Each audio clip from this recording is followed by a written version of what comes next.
Bom dia, irmãos. Seja bem-vindo. Bom dia para o pessoal que está entrando aí. Muito legal ter essa oportunidade de passar um tempinho com vocês aqui, logo de manhã. Bom dia para todo mundo. Bom dia também aos visitantes. Se tem alguém aí, seja muito bem-vindo, muito bem-vindo. Colocar um pouquinho para vocês daquilo que Deus tem falado no meu coração durante essa semana. Legal ver todo mundo aí. Se Deus quiser, em breve estaremos juntos e vendo um ao outro também aí pessoalmente, né? Se Deus quiser, em breve isso será possível. Mas é isso. Muito legal. Vamos orar. Eu quero orar com os irmãos e aí depois a gente vai começar o nosso tempo aqui.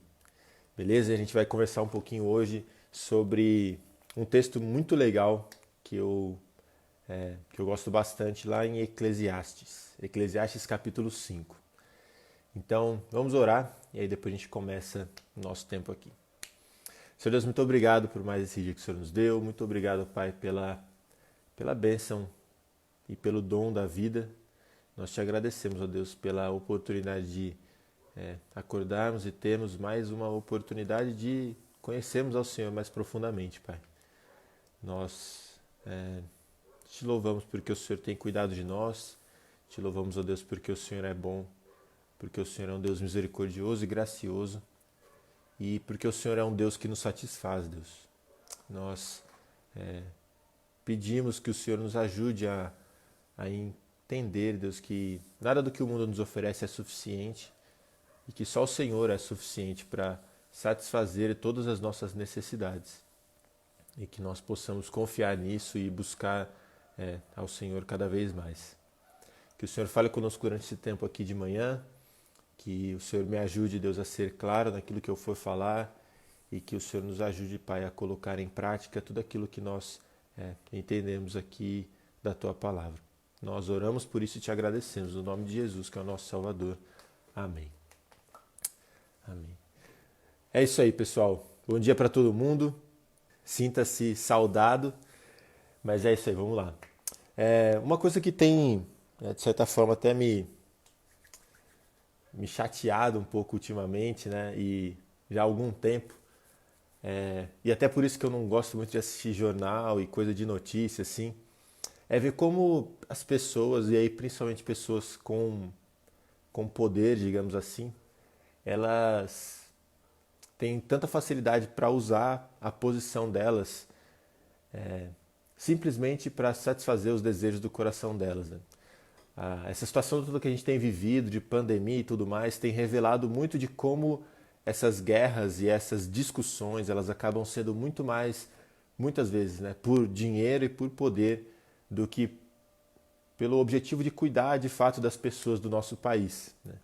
E por causa disso, eu simplesmente, assim, eu prefiro não ficar vendo muito jornal, porque isso realmente me deixa um pouco chateado e frustrado, né? E, e é realmente, assim, algo que me incomoda, né? Me incomoda ver essa ganância nas pessoas e ver essa avareza dessas pessoas e como elas amam o dinheiro e o poder e elas são capazes de fazer qualquer coisa para conseguir aquilo que elas querem, né? E ao mesmo tempo eu tenho pensado muito, né, em como isso me incomoda, porque na verdade eu sei que eu sou igual a eles e se não fosse pela graça de Deus, estando na posição deles, eu faria a mesma coisa que eles têm feito. Então, na verdade, o meu incômodo talvez seja porque eu não consiga fazer a mesma coisa, embora eu quisesse fazer. E Deus tem confrontado muito isso no meu coração, muito isso no meu coração. E aí, mais uma ilustração, né, uma história que recentemente eu vi e que nos ajuda a entender um pouco de como isso tudo funciona no nosso coração, né? Um homem chamado John Rockefeller, ele foi um cara muito conhecido e muito rico. Ele viveu de 1839 até 1937, ele é um americano. E ele revolucionou o setor do petróleo, ele foi um dos primeiros caras a investir nisso. E aí, conforme a gasolina, a querosene, o petróleo mesmo, eles foram ficando cada vez mais valiosos, a fortuna desse cara começou a crescer, né? E ele foi o cara, em um momento da vida dele, ele foi o homem mais rico do mundo. Ele foi o primeiro americano a ter mais de US$ 1 bilhão. E aí, no ano que ele morreu, em 1937, eles fizeram uma análise da fortuna desse cara. E essa fortuna foi avaliada em 1,4 bilhão de dólares. Isso sendo corrigido para hoje, né? Seria algo em torno aí de 25 bilhões de dólares, o que daria algo aí perto de 125 bilhões de reais. Eu nem sei quantos zeros tem isso, eu sei que é muito dinheiro. Eu não sei nem como calcular direito isso, né? Mas interessante, esse cara ele tinha muito dinheiro. E aí durante uma entrevista, um repórter perguntou para ele qual o milhão foi o mais, qual o milhão que você ganhou, né, e considerando dinheiro assim, qual o milhão foi mais importante, mais prazeroso?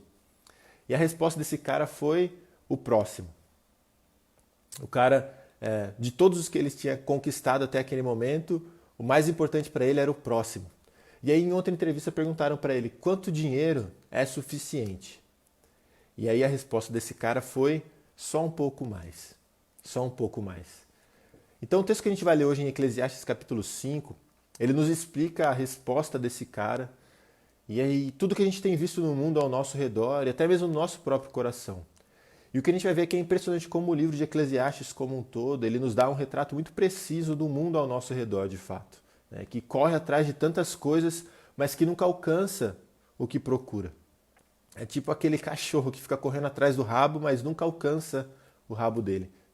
Porque o mundo ele é incapaz de entregar o que nós precisamos, ele é incapaz de cumprir aquilo que ele promete para nós.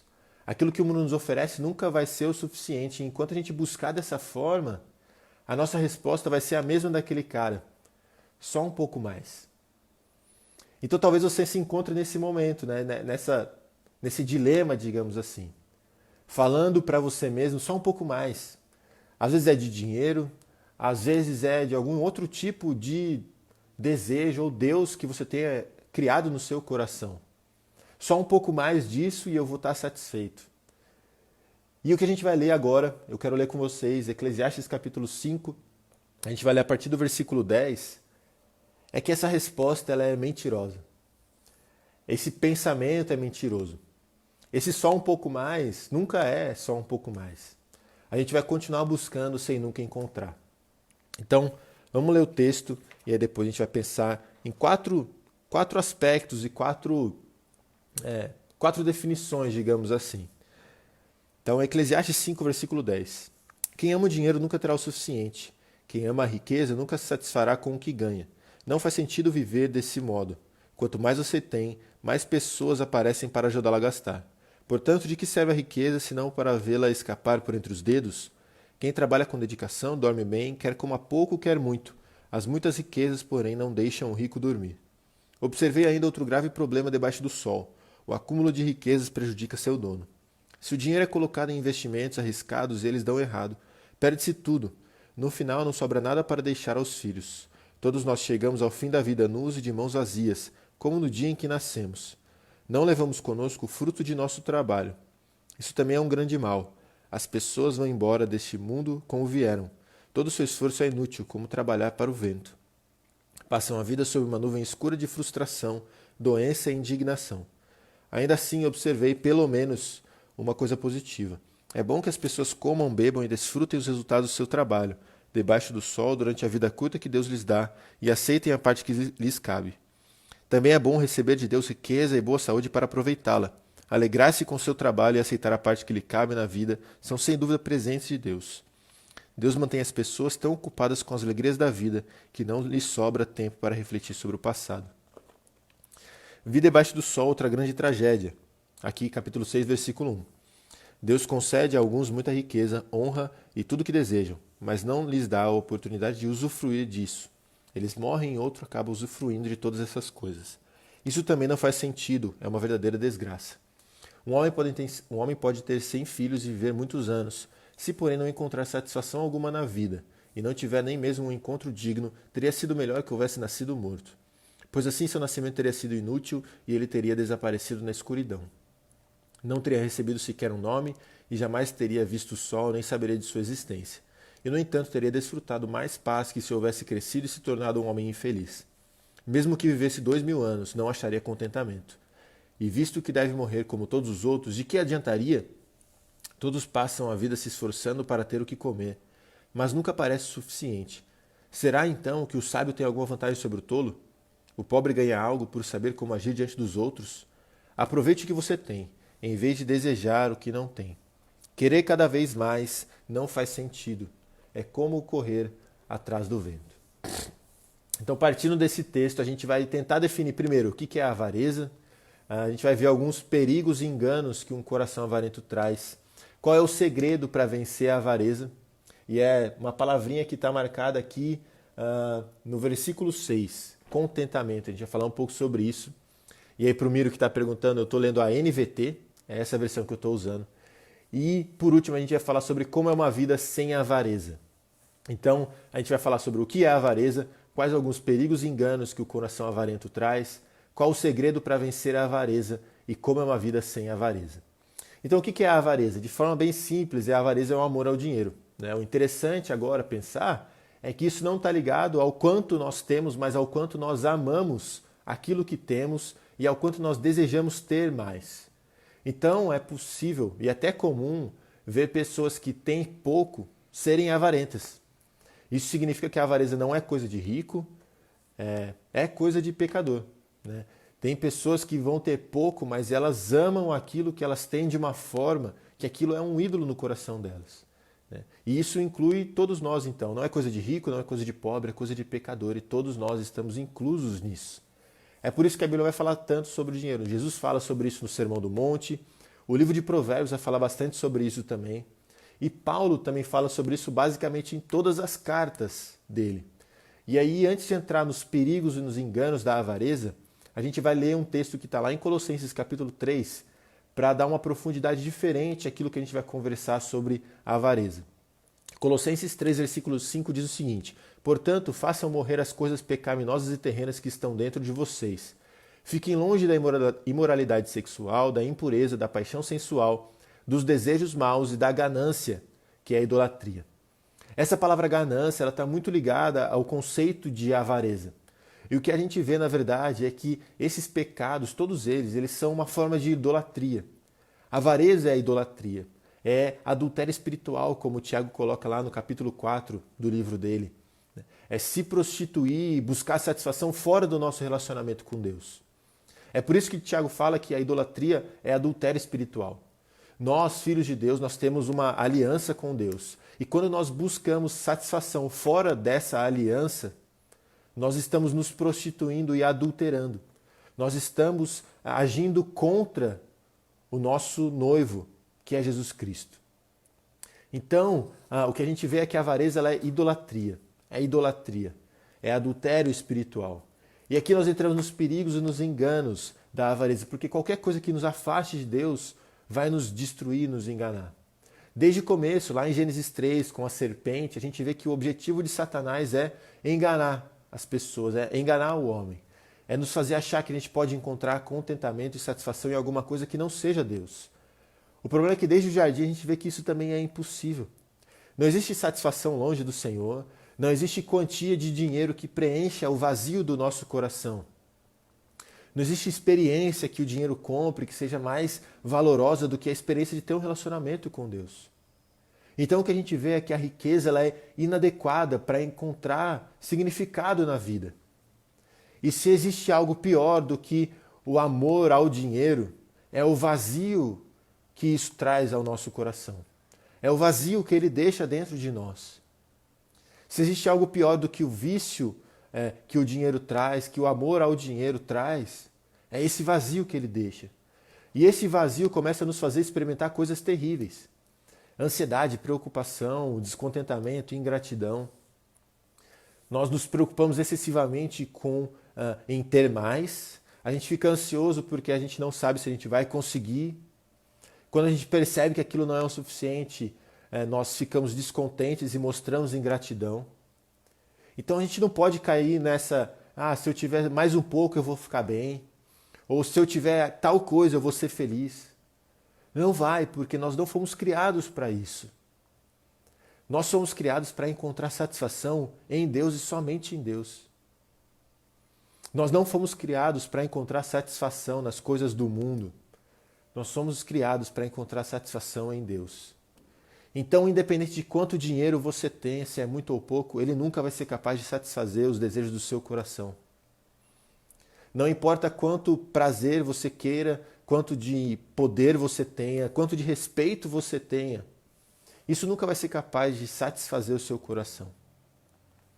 E assim como o segredo de todas as coisas está em Deus, o segredo contra a avareza também está. E a gente pode resumir com aquela palavrinha que a gente viu em Eclesiastes 6, versículo 6. Contentamento. Essa é a palavra para a gente guardar aqui, contentamento. E o contentamento ele não se limita simplesmente a aceitar o que nós temos, mas também a confiar naquilo que Deus disse para nós. Tanto a ansiedade quanto a avareza, elas crescem nos nossos corações quando a palavra de Deus diminui. É isso que o engano faz, ele coloca dúvidas na palavra de Deus. E uma das sementes da preocupação, da ansiedade, da avareza e de qualquer outro pecado no coração de um cristão é justamente o esquecimento. É a incapacidade de lembrar de quem Deus é, daquilo que Ele fez por nós e daquilo que Ele promete que Ele ainda vai fazer. Ninguém nunca teve motivo para duvidar e acusar Deus. Ninguém nunca teve motivos para duvidar da palavra de Deus. Ele nunca falhou naquilo que Ele prometeu e Ele não vai falhar, irmãos. O ponto, então, é que nós só estaremos verdadeiramente satisfeitos com o que nós temos quando nós soubermos, de fato, o que nós temos. E o que nós temos é o próprio Deus. Nós já temos a Deus. A partir do momento que nós temos um relacionamento a partir do momento que nós reconhecemos Jesus Cristo como nosso Senhor e Salvador, nós temos um relacionamento com Deus. E ninguém pode mexer nisso, ninguém toca nisso. E não existe nada mais valoroso do que isso. Então, quando nós entendermos isso, nós encontraremos satisfação independente das circunstâncias. Então, quando você estiver tentado a se preocupar com o que tem, ou ansioso por não saber se vai ter, ou descontente porque você não tem o que você acha que merece ou precisa, lembre-se daquilo que Deus falou, de quem Ele é e daquilo que Ele fez por você. Você acha mesmo que o Deus que criou o universo não é capaz de te dar o que você precisa, o que você realmente precisa? Você acha que Deus que entregou o seu Filho por amor a você, Ele não te ama só porque Ele não quer te dar aquilo que você tanto quer? Você acha mesmo que o Deus que te criou não sabe o que você precisa? Ele sabe muito melhor do que nós. E Ele vai fazer exatamente o que precisa ser feito. Irmãos, a gente tem uma visão às vezes muito pequena sobre o que é o amor de Deus por nós. A gente acha que Ele não nos ama porque Ele não quer nos dar coisas. Mas Ele nos ama tanto que Ele deu o único Filho dele por nós. Então, é tudo uma questão de perspectiva. É tudo uma questão de perspectiva. E além de tudo isso, Ele disse que nunca vai nos abandonar, que Ele sempre estará conosco. Hebreus 13, versículo 5 diz o seguinte: não amem o dinheiro, estejam satisfeitos com o que têm, porque Deus disse, não o deixarei, jamais o abandonarei. O que isso tem a ver? O que Deus está conosco tem a ver com não amar o dinheiro? Tem tudo a ver. Tem tudo a ver. Porque nós temos a Deus e porque Ele jamais nos abandonará, nós temos tudo o que nós precisamos. Porque nós temos a Deus, porque nós amamos a Deus, nós não precisamos amar o dinheiro. Nós não precisamos de coisas, nós não precisamos de nada do que o mundo nos oferece. Tudo que nós precisamos nós já temos, isso precisa nos levar ao contentamento. E o apóstolo Paulo ele vai reforçar isso de maneira forte em 2 Coríntios 8, versículo 9. Ele fala o seguinte: vocês conhecem a graça do nosso Senhor Jesus Cristo. Embora fosse rico, por amor a vocês ele se fez pobre, para que por meio da pobreza dele vocês se tornassem ricos. Paulo mostra para nós aqui como nós podemos e devemos usar o Evangelho para combater a avareza. A solução para a avareza é uma reorientação para a generosidade de Cristo no Evangelho, onde Ele derramou a sua riqueza por nós. Por causa do Evangelho, nós não precisamos nos preocupar com o dinheiro. A cruz prova o cuidado de Deus por nós e nos dá segurança. Não é o dinheiro que vai te dar a segurança que você quer. Não é um bom emprego que vai te dar a segurança que você quer. Não é ter o respeito das pessoas que vai te dar a segurança que você quer. É a cruz de Cristo que nos dá a segurança que nós precisamos. Então, por causa do Evangelho, nós não precisamos invejar o dinheiro de ninguém, sermos avarentos ou gananciosos.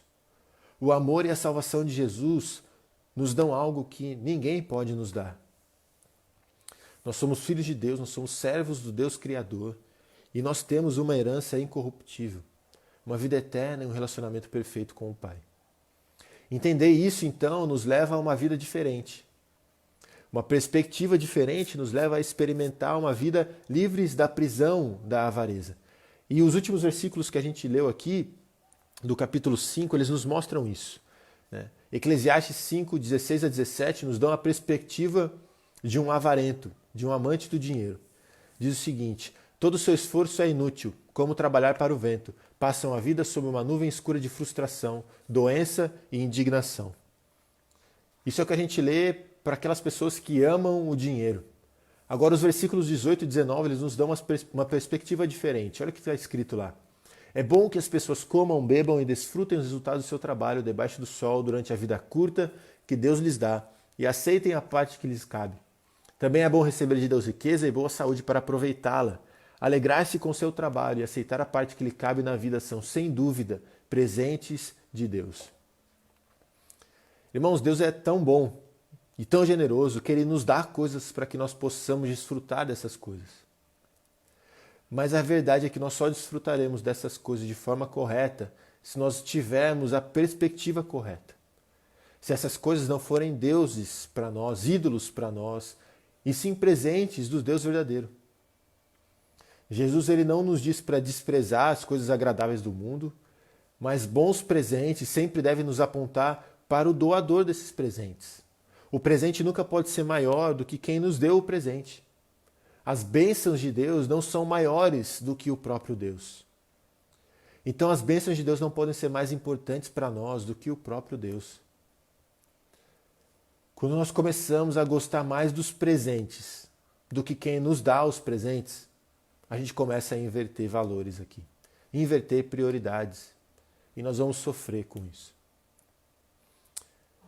É interessante, né, quando você vai dar o presente para uma criança, muitas vezes ela simplesmente pega o presente e sai correndo para abrir, ela não fala nada para quem deu o presente, né? E já aconteceu comigo, de eu dar o presente para uma criança e ela fazer isso, e eu lembro como eu senti, tipo, cara, que situação chata, né? Porque assim, poxa, eu tô dando presente, ela deveria pelo menos me agradecer ou falar alguma coisa, né? Irmãos, muitas vezes a gente faz a mesma coisa com Deus. Deus nos dá tantas coisas, mas a gente usa essas coisas para fugir de Deus ao invés de ser gratos a Deus e nos aproximarmos de Deus. E isso é perigosíssimo. Nós estamos invertendo prioridades aqui. Os presentes que Deus nos dá devem nos levar para mais perto dele. Deve gerar em nós um coração grato a ele. Não um coração orgulhoso e avarento e ganancioso por mais. A gente precisa lembrar que nós temos tudo o que nós precisamos em Deus e só Ele vai nos satisfazer. Então, para terminar aqui, resumindo tudo que nós vimos, eu quero reler 2 versos de Eclesiastes e finalizar com o texto que a gente já leu de Hebreus. Eclesiastes 5, versículo 10, diz o seguinte: quem ama o dinheiro nunca terá o suficiente. Quem ama a riqueza nunca se satisfará com o que ganha. Não faz sentido viver desse modo. E Eclesiastes 6, 9 diz o seguinte: aproveite o que você tem em vez de desejar o que não tem. Querer cada vez mais não faz sentido. É como correr atrás do vento. E Hebreus 13, 5 diz: não amem o dinheiro. Estejam satisfeitos com o que têm. Porque Deus disse: não o deixarei, jamais o abandonarei. Irmãos, Deus ele está conosco. Deus entregou seu Filho por nós. Deus é suficiente. E por isso nós podemos estar satisfeitos com o que nós temos, independente de quanto nós temos. Senhor Deus, muito obrigado mais uma vez pelo tempo que nós tivemos juntos. Te agradecemos, ó Deus, porque o Senhor é suficiente. E, Pai, o nosso pedido, a nossa oração é que o Senhor nos ajude a entender isso e a viver isso. Que não sejam só palavras da boca para fora, mas que nós realmente entendamos que o Senhor é suficiente. que o Senhor é tudo que nós precisamos, que nós amemos ao Senhor mais do que todas as coisas. Porque aí então nós vamos poder aproveitar e desfrutar dos presentes tão maravilhosos que o Senhor nos deu. Pai, seja conosco durante o restante desse dia, que nós possamos ter dias produtivos, dias na Tua presença. E nós oramos, Deus, por isso tudo, no nome de Jesus, que é o nosso Salvador. Amém. Irmãos, é isso. Muito obrigado pela presença de todos. Já ficando por aqui, tenham um bom dia, um bom resto de semana também. E é isso aí. Abraço. Tchau, tchau.